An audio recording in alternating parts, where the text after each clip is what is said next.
Assalamu алейкум баарыңыздарга, менин каналыма кош келдиңиздер. Бүгүн сиздер менен жумуртканын сарысынан ушундай бисквит жасаганды көрсөтүп беремин.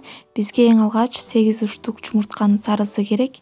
Аны жакшылап 1-2 мүнөт көбүргөнгө чейин жакшылап миксерлеп алабыз. Кээ бир учурларда ушундай жумуртканын сарысы ашып калганда эмне кыларыбызды билбей калсак, ушундай бисквит жасап койсок жакшы. Ушундай абалда болгондон кийин биз сахарыбызды салып, кайрадан миксерлегенди улантып баштайбыз.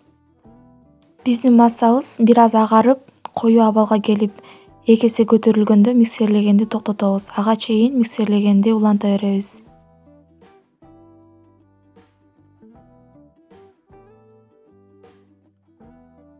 Ушундай абалдагы масса даяр болгондон кийин биз миксерлегенди токтотобуз.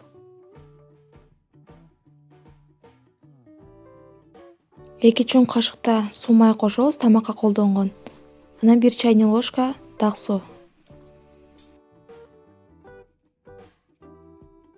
Дак сууну жана суу майды куюп алгандан кийин 20 секунд аралыгында бир аз миксерлеп, кайрадан миксерлегенди токтотобуз.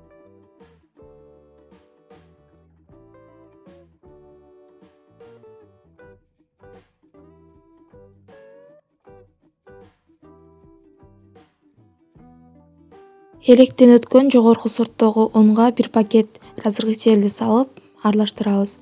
Андан кийин гана биз массабызга унду салганды баштайбыз.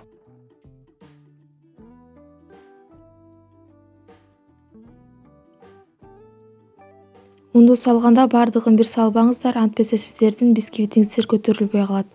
Унду 2-3 бөлүккө бөлүп, жогорунан үстүнү көздөй лопатканын жардамы менен аралаштырып алыңыздар. Миксер менен аралаштырганга болбойт.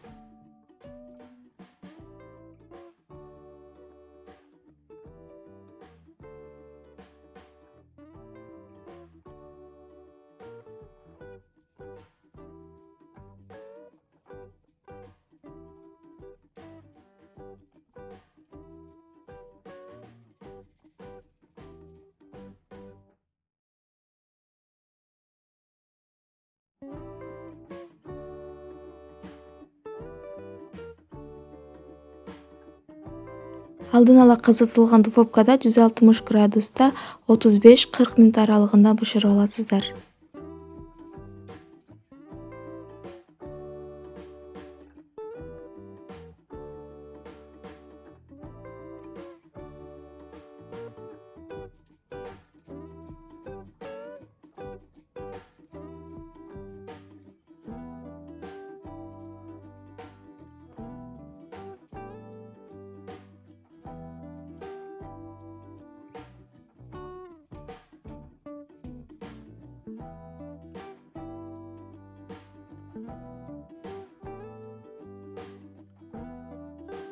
Ар бир айымдарда болсо керек, кээ бир учурларда безе же белковый крем, дагы бир нерсе жасаганда ушундай жумуртканын сарысы ашып калган болсо, аны эмне кылышыңыздарды билбей жаткан болсоңуздар, анда сиздерге ушундай жумуртканын сарысынан гана жасалган бисквитти сунуштаймын. Өзүңүздөр көрүп тургандай аябай жумшак, сонун бисквит болуп чыкты.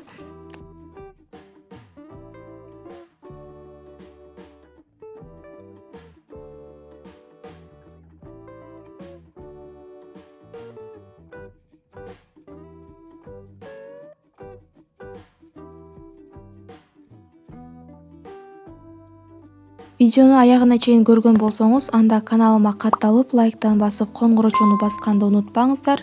Коңгурочону басып койсоңуздар, менин ар бир жүктөлгөн видеом сиздерге барып турат. Эмки берүүбүздө бизден ушул торту кантип коздоону үйрөнөбүз.